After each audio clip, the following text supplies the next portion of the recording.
today. A judge sentenced McDowell to death. Our Renata Di Gregorio is joining us now with an exclusive interview. Pretty soon after that, we could also see a large fire truck ladder go up even higher. It appeared to snuff out the flames that we could see from right here. Walking around this neighborhood, you hear the chainsaws, you hear the leaf blowers, you walk into a convenience store, and that video of that car getting flipped is what people are talking about. Just in the last 2 minutes, we wrapped up speaking with the federal prosecutor, who says that he believes this sentence is fair and just. We just learned this about 10 minutes ago or so. There's a lot going on back here. We can hear the helicopter, just what all is going into this search for the little boy. And then when they finally got here, they found out their bags were not in this sea of luggage. Neighbors say that they watched the FBI break down Holmes's door. The new Riverside Skate Park is officially open. We're in a neighborhood where the latest plant explosion happened in their backyards. 4 people are dead in what the Jacksonville sheriff is calling a racially motivated shooting. He says that the shooter wanted to kill Black people. The shooter is one of those dead. It happened right down here at the Dollar General. We're on the west side of Jacksonville in a majority Black neighborhood, just a few blocks from a historically Black university.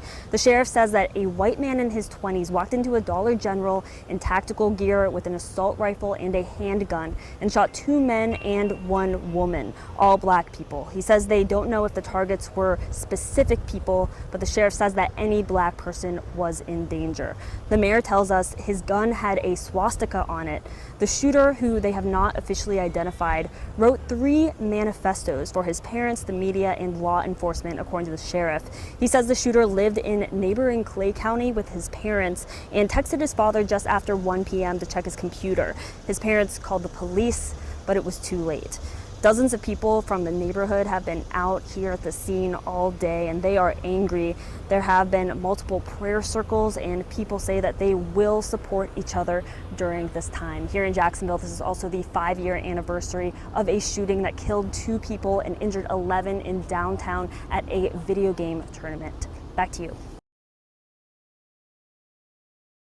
Some people say they spent 4 days just trying to get home, and then when they finally got here, they found out their bags were not in this sea of luggage here at Jacksonville International Airport. And this is after spending days sleeping in various airports, just trying to get back home. It's not it. It's not here. The last several days have been a mess for airline passengers in Jacksonville. This has been a mess. It's been a nightmare. It got delayed 4 times. Canceled at 3 in the morning. 8-hour layover. 8-hour layover. So I was supposed to be home around 10 a.m. yesterday. This is my 4th day of travel. Delta Airlines passenger Kelly Roberts went through all this. Well, actually I didn't sleep at the airport. I stood in lines all night long. Just to find her luggage isn't here. I don't know where it is. Michaela Phillips, too.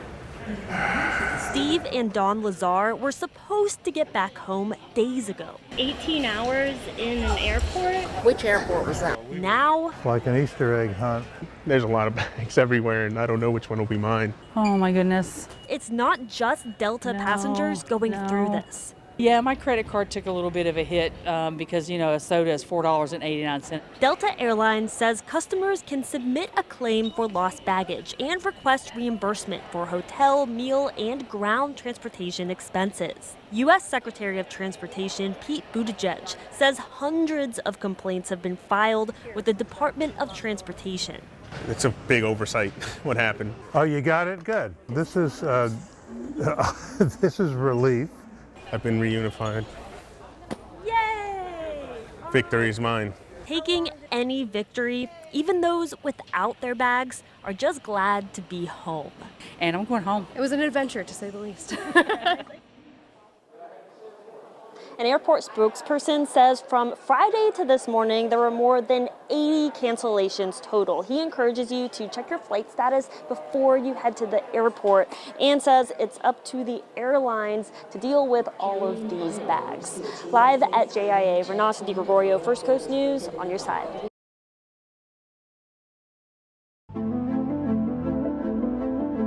It was redder than red, and it was real thick.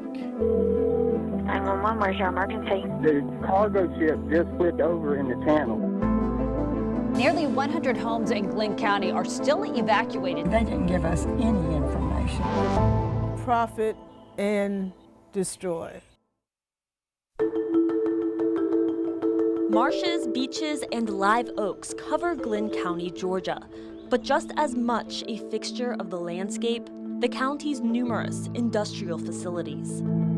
In just 5 months, explosions at a Simrise manufacturing plant in November and a fire at Pine Nova manufacturing plant in April, both forcing evacuations. The Simrise explosions leading to a fish kill, then another fish kill outside Sunbelt Forest Products in December.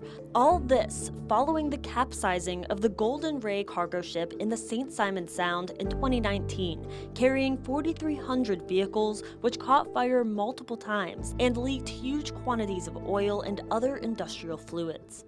These explosions and problems aren't happening far away out of sight. We're in a neighborhood where the latest plant explosion happened in their backyards. The smell for me was very intense for days. Anita Collins grew up in Brunswick and is a leader in her neighborhood, which includes government housing across the fence from Pine Nova. Some residents have had health issues, headaches, burning eyes, breathing. The Pine Nova plant, which makes wood resin, has operated about 1.5 miles from downtown Brunswick for more than 100 years, formerly under the company Hercules. Hercules produced the pesticide toxaphene until 1980, according to the company.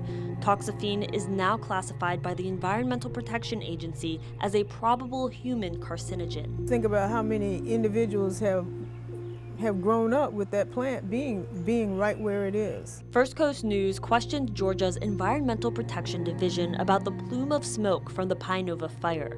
They say air readings from 3 locations don't show any emissions that exceed the plant's permitted levels.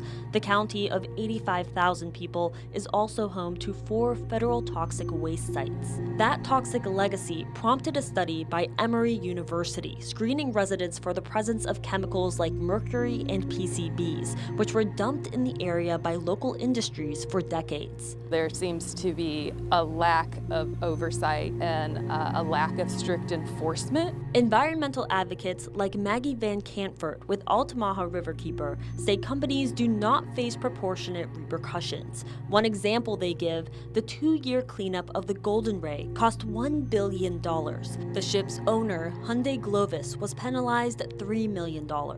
The marsh provides extreme environmental services to the world, and that needs to be protected. These are older plants, they need upgrades. We're asking the EPD to look at that. Glynn County Commissioner Cap Fendig says the county, city, and companies must work together. At a meeting following the Pine Nova fire, it was revealed that neither the plant nor local firefighters had the materials needed to fight the fire. What we did in that meeting was put all of our industrial plants on notice.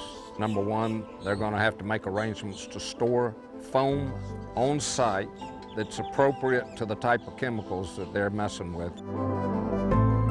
We were not prepared. The plant wasn't prepared. We weren't prepared. Pine Nova's Senior Director of Operations says in a statement the company is committed to finding the cause of the fire and increasing fire safety. According to the EPA, the plant is considered a significant non-complier of regulations governing hazardous waste disposal and has been fined $365,000 over the last 10 years. It was also cited by OSHA in 2021 after employees were exposed to chemicals. But Pine Nova is just one of Glynn County's many industrial facilities. The fire there, only the most recent problem. What we're talking about is legacy pollution in this county. Neighbors like Collins say it's up to local, state, and federal officials, as well as companies, to stop the next disaster before it happens. Renata Di Gregorio, First Coast News, on your side.